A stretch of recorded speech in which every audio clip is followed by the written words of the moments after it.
آپ سب جانتے ہیں، اس نے کہا تھا کہ خدا کی بستی اس ٹکر کا ناول ہے کہ پوری دنیا کی ناولوں کے مقابلے میں کھڑا ہو سکتا ہے. اور خدا کی بستی کے مختلف حوالے دیکھے میں نے، چونکہ عام طور پہ یوٹیوب یا دوسری چیزوں سے معلومات حاصل کی جاتی ہیں، تو کسی نے 23 بتایا، کسی نے 26 بتایا، کچھ جگہ پہ 35 بھی لکھا ہوا ہے. میں آپ کے علم میں تھوڑا سا اضافہ کر دوں کہ اگر 26 ہے تو 27ویں، اور اگر 35 ہے تو 36ویں زبان عربی میں اب اس کا ترجمہ ہو چکا ہے، اور وہ ہے عربک. مصر میں ہے، چونکہ ان لوگوں نے ہم سے رابطہ کیا تھا کہ صدیقی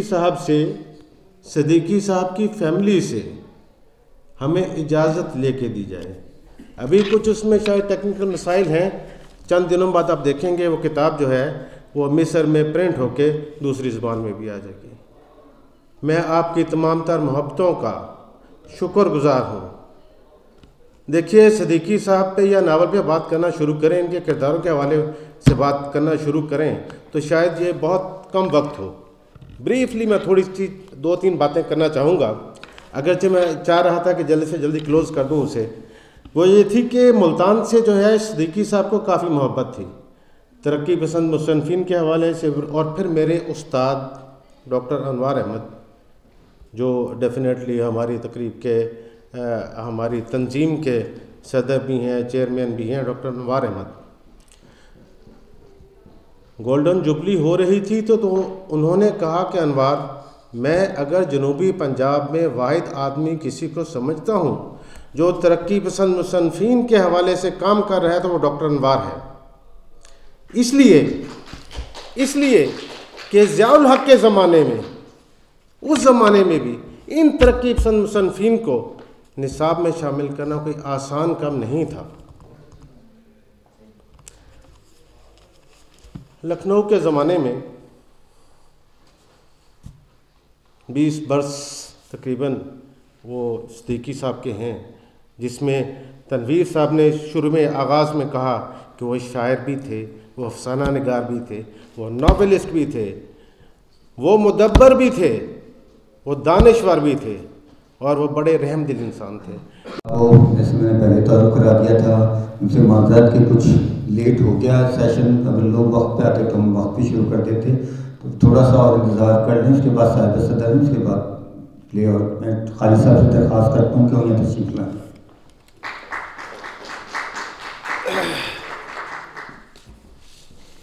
صاحب صدر، خواتین و حضرات، معافی چاہوں گا. میں 3 تاریخ کو دلی سے چلا تھا اور کل صبح واپسی ہے. میری نیندیں پوری نہیں ہوئی، بہت ساری مصروفیات رہی، اور لاہور والوں نے کھانا بہت کھلایا مجھے، زیادہ کھلا دیا دعوتیں. ہاں، ایک عامر فراز صاحب نے اتنی اچھی پارٹی دی تھی پچھلے سال، وہ بھی ڈیو تھی، لیکن اب کیا کروں، یہ سب ہوا. یہاں آ کے مجھے کوئی کسی طرح کی اجنبیت بالکل محسوس نہیں ہو رہی. ایک تو میں عرض کرنا چاہتا ہوں، آتا رہتا ہوں میں، اور اتنے اچھے، اتنے سوشل اور اتنے آرام سے ریلیکس سب چیزیں چلتی ہیں یہاں پہ. حسن جعفر زیدی صاحب سے تعلق ہوا اس طرح کہ ان کے جو بڑے بھائی ہیں علی جعفر زیدی صاحب، ان کی کتاب میں نے ہندی میں ترجمہ کی، باہر جنگل اندر آگ. ڈاکٹر غافر شہزاد صاحب جس وقت نہیں ہیں، ان کی کتاب پڑھ چکا ہوں میں، پنجاب کا خانقاہی کلچر. رضا نعیم صاحب ہمارے کہانی کاروں کا گروپ ہے، اس کے ممبر ہیں. نیلم بشیر سے فکشن کے حوالے سے بہت اچھی دعا سلام ہے. اور جاوید آفتاب سے بھی، جاوید آفتاب صاحب سے، کامریڈ تنویر صاحب سے، کامریڈ شوکت چودھری صاحب سے بھی مستقل رابطہ رہتا ہے. تو یہ سارا بہت اچھا لگ رہا ہے، لیکن دیر ہو گئی ہے تھوڑی سی، بس یہ ہے. شوکت صدیقی صاحب ظاہر ہے کہ ایک بڑے فنکار تھے، اور میرے استاد تھے ڈاکٹر قمر رئیس، ترقی پسند تھے. وہ ترقی پسندی کے بڑے